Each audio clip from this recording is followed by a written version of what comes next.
Distinguished ladies and gentlemen, it's always my great pleasure and delight to welcome you to anything we do in Seplat. But this year is exceptionally inspiring and interesting because we'll be speaking about a very topical issue, energy transition, and we'll be focusing on the Africa perspective of energy transition. I am indeed very glad that Seplat is having this conversation. Energy transition, carbon emissions, climate change. It's real. Climate change is before us, and it's affecting every aspect of our life. In fact, our planet is threatened by man's actions. So I really commend Seplat for starting this topic. Nigerian government was signatory to the Paris Agreement. But as part of that decarbonization project and the transition to net zero, issues of gas come up, and we talk of just and equitable transition. For that just and equitable transition to be real, we must consider the realities and the various different realities of developing economies. And for us in Africa, and most especially Nigeria, gas will play a critical role as a transition fuel. It is indeed a great honor for me to be invited as the guest of honor at the Seplat Energy Summit 2021 with the theme, Global Trends in Energy Transition and the Africa Perspective. I congratulate the leadership and entire staff of Seplat as this auspicious event also marks the formal unveiling of the brand attributes which bear testament to Seplat's movement with the times, evidenced by its full transition to an energy company. Apart from the fact that the world was grappling with a pandemic, in Nigeria, we were also waging a battle of wits to pass the petroleum industry bill. We were tenacious in the pursuit of that objective because we recognized that the PIB, when passed into law, will inaugurate a new era for the industry. Following decades of legislative attempts to strengthen the legal, regulatory, fiscal, and governance framework of the petroleum sector. On 16th August 2021, this aspiration crystallized when Mr. President signed the PIB into law. The new law has enhanced the Nigerian petroleum industry's reputation, provides the pathway to new investments, and consolidates our ability to play a significant role in meeting the world's growing demand for energy. Even more significant is the fact that the passage of this legislation is coming at a time that the global energy investment outlook is becoming clouded by concerted effort aimed at expediting and enthroning a lower carbon future. The PIA 2021 will undoubtedly assist in harnessing Nigeria's potential to achieve its plan of increasing oil production to 4 million barrels per day and oil reserves from 37 billion barrels to 40 billion barrels, while also drawing on the country's estimated 600 trillion cubic feet of gas, of natural gas, to provide clean and efficient energy. These resources will be crucial in supplying world markets with a broad portfolio of energy options, as well as supporting the global endeavor to alleviate energy poverty as envisioned in the United Nations Sustainable Development Goals, Goal 7. This is our approach to the issue of renewable energy and the energy transition. while acknowledging our commitment to net zero as a nation, there is no gainsaying the fact that Nigeria requires fossil fuel as its baseload energy source. This is undoubtedly a major concern for climate activists in developed nations. But the clamor to emphasize only renewable energy as the sole pathway to energy transition is a source of concern for African countries that are still working to achieve baseload industrialization, address energy poverty, and ensure reliable power supply. This is why in Nigeria, we reject the concept of a single pathway to the energy transition. Indeed, we prefer the concept of just energy transition, which takes into cognizance the specific circumstances of each nation in developing the energy transition pathway that best achieves the environmental, social, political, and economic objectives of the transition in that specific nation. Multiple pathways to the energy transition should and must exist in order to ensure that no country is left behind in the process of achieving net zero by 2050. In Nigeria, the position above recognizes the possibility of a structural decline in the price of oil and consequential fiscal vulnerabilities that may arise, as well as the increased risk exposure therefrom, and is responding to it in several ways. First is the focus on gas. For us, this is at the heart of the energy transition and represents the first step in the journey to renewables away from oil. Already, we have declared that gas is our transition fuel and also represents a destination fuel, as we envisage that it will be part of our energy mix by 2050, given the vast resources that can be commercialized and utilized. Furthermore, generous incentives have been proposed in the Petroleum Industry Act 2021 to enable development, distribution, penetration, and utilization of gas. The National Gas Expansion Program was also launched in January 2020 to drive domestic gas utilization.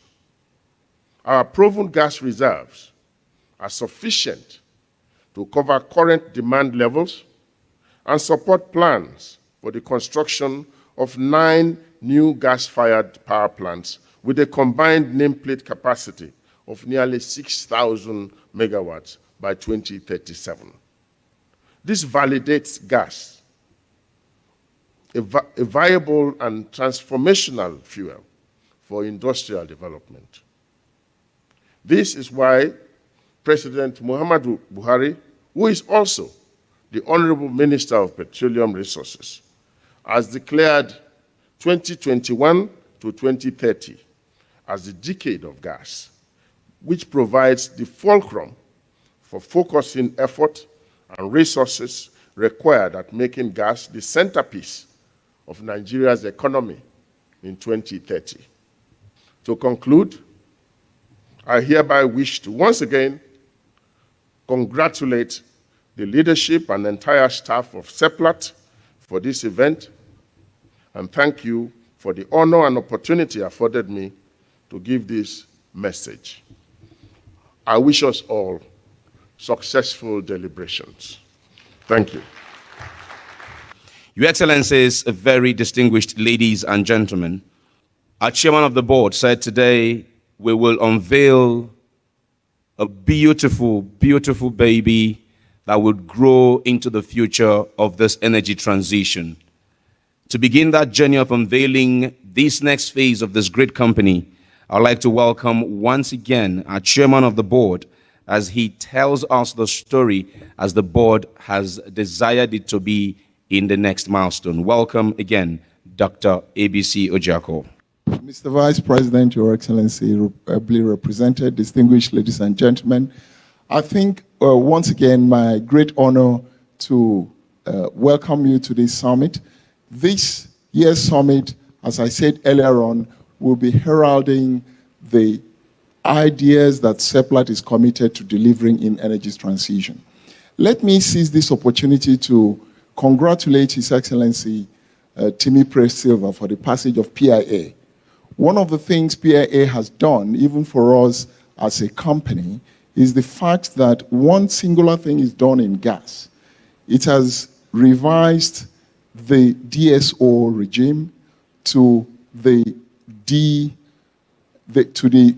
domestic delivery obligation. This is what Seplat has been longing for and we've been pushing for, and we're going to see this really impact very greatly what happens in the energy transition.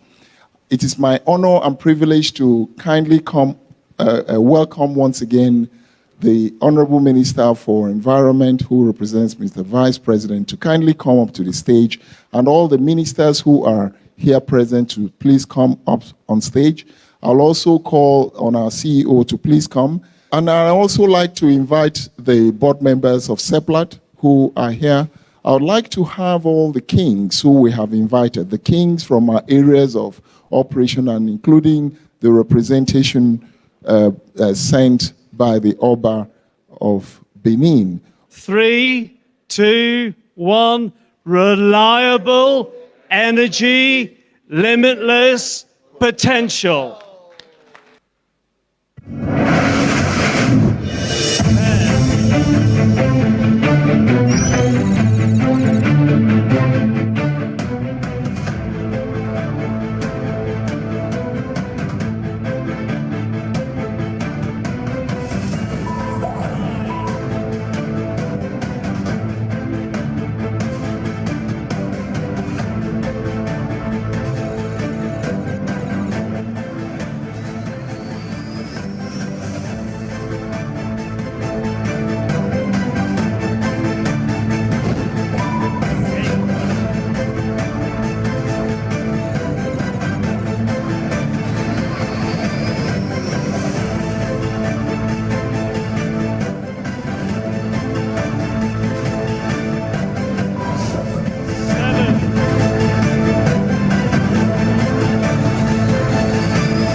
Thank you very much. Thank you very much. Absolutely, absolutely fantastic.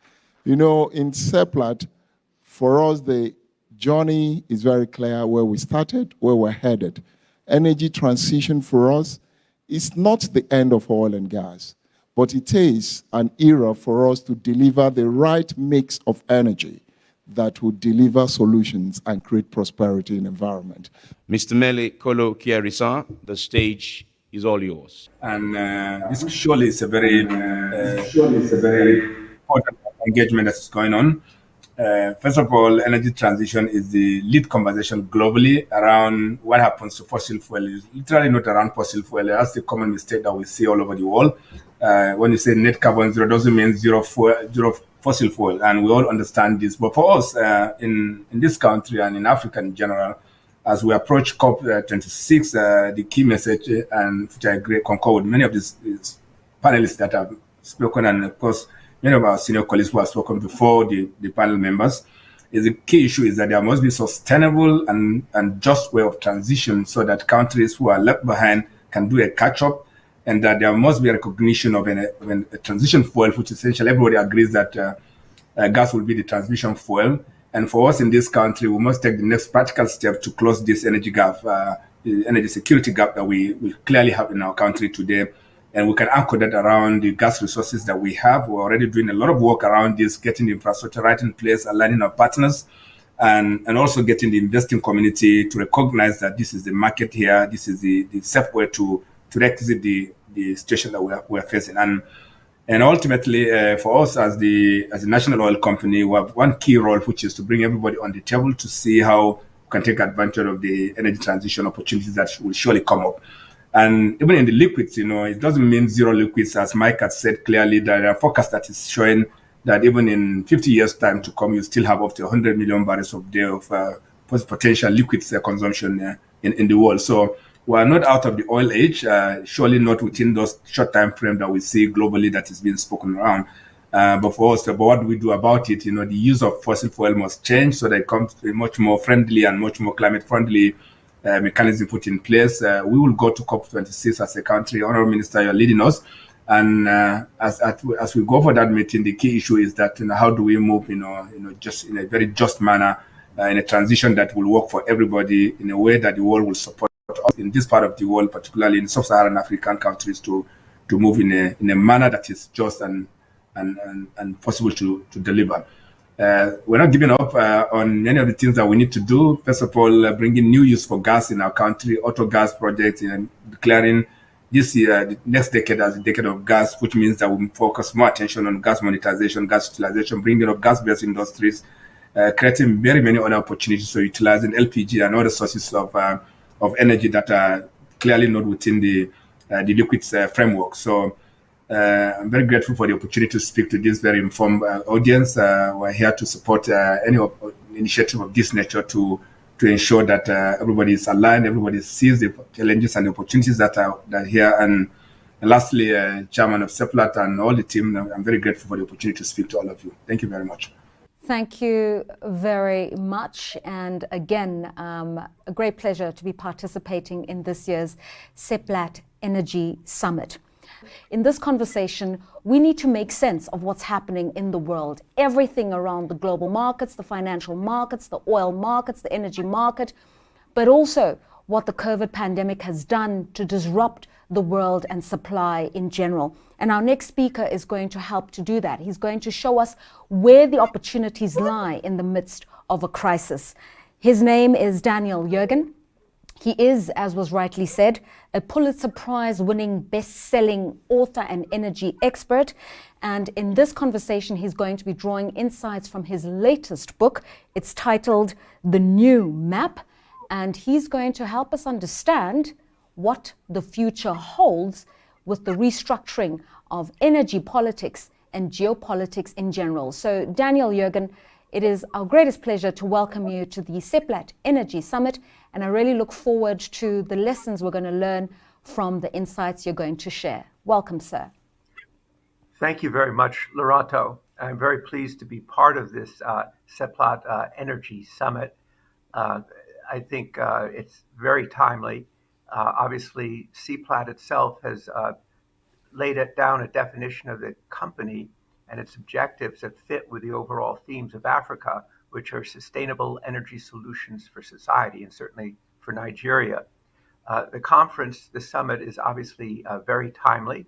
It comes on the heels of the new hydrocarbon law, just in advance of the Glasgow climate conference, the shifting role of international companies and the opportunity that creates for entrepreneurial domestic companies in Nigeria, and also aiming at addressing the energy needs of the peoples of Nigeria and Africa and the importance of energy development in their future. This is all part of, you've already pointed to it, to a new era. And I'm going to talk about three things today. One of the big changes in what I call the new map involving energy and geopolitics. Secondly, I think we got to look at the energy crisis that's now unfolding in Europe and in China and in India, what it warns about inadequate investment in energy resources. And then going to what you were just talking about, a critical question as to whether there's going to be a new north-south divide on climate and energy between developed and developing countries. So we're in a new era, and I call this new era the new map. Full title of my book is The New Map, Energy, Climate, and the Clash of Nations, because energy and geopolitics comes together. And what led me to write the new map and to think about these themes were the big changes in the map, in the geography of energy, in trade flows of energy, obviously in climate policy, and in geopolitics in general, and geopolitics that affect energy. Just to cite some of the key changes, one the world has gotten used to, but it's a really big change, was the rise of U.S. shale. The U.S. went from a country that imported 60% of its oil to a country that exports oil. What a dramatic change in its position.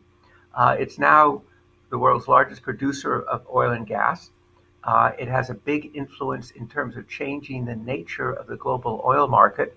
You used to think that there were the big two who dominated world oil, Russia and Saudi Arabia. Now there's the big three led by the United States. And it's had a lot of foreign policy consequences.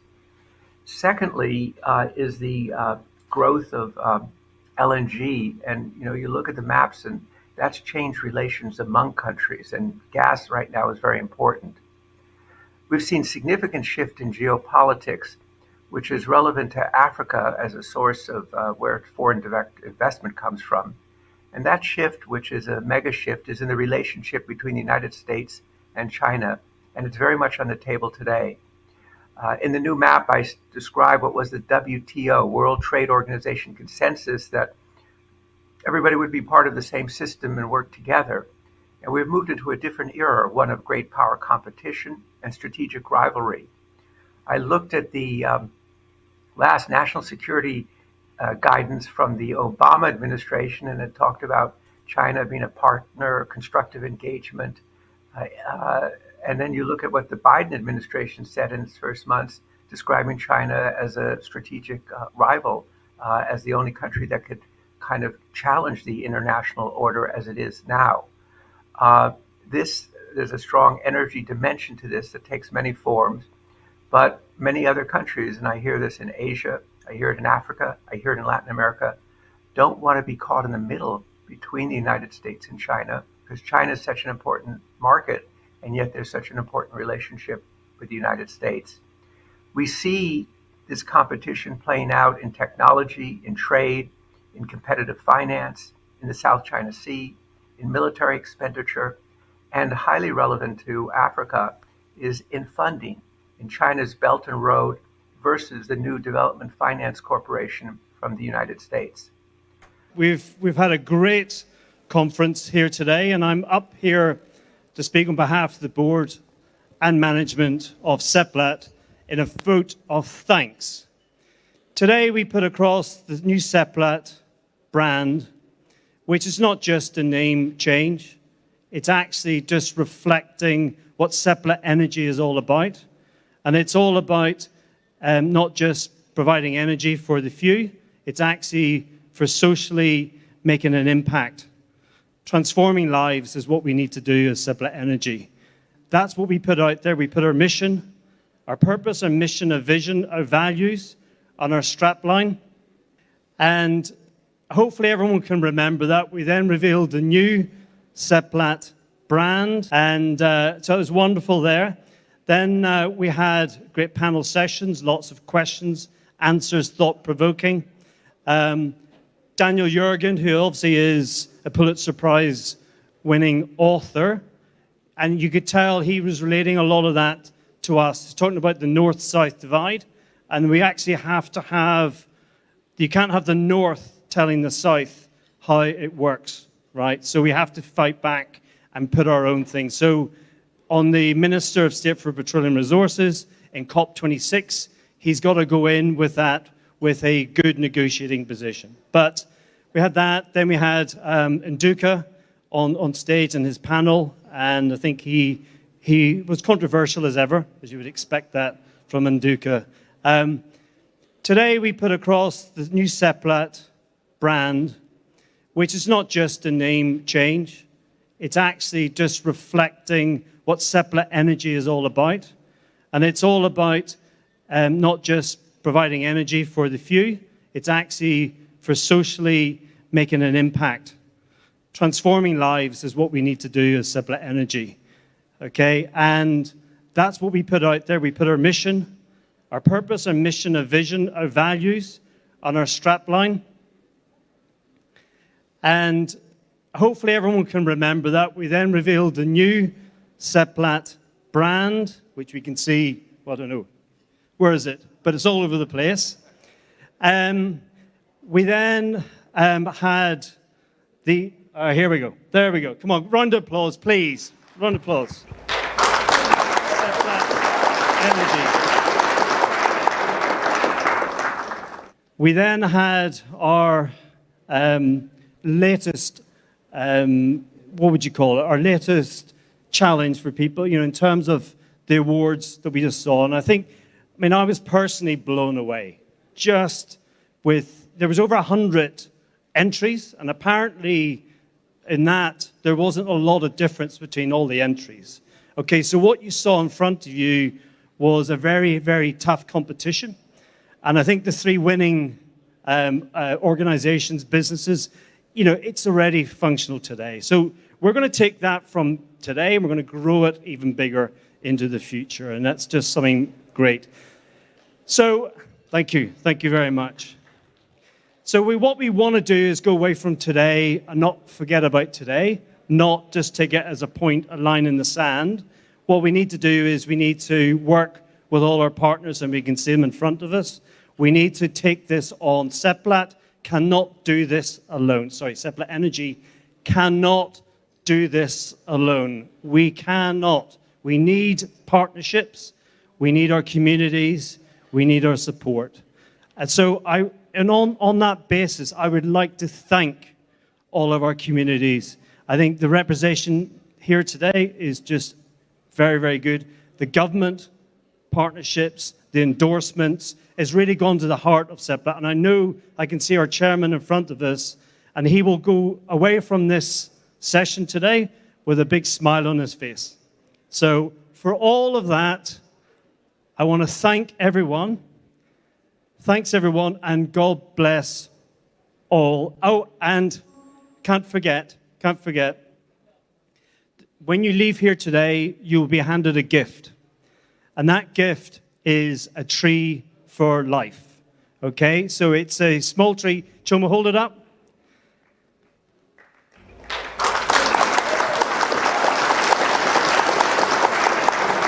This tree, small tree it is today, it will grow much bigger, of course. I want you to take it home, plant it somewhere meaningful for you, each individual. Care for it, nurture it, grow it, and it will live through your lifetime. And that's to remember this, okay? And of course, we're going to do this on a much, much bigger scale. So thank you very much, everyone. God bless, and travel home safely.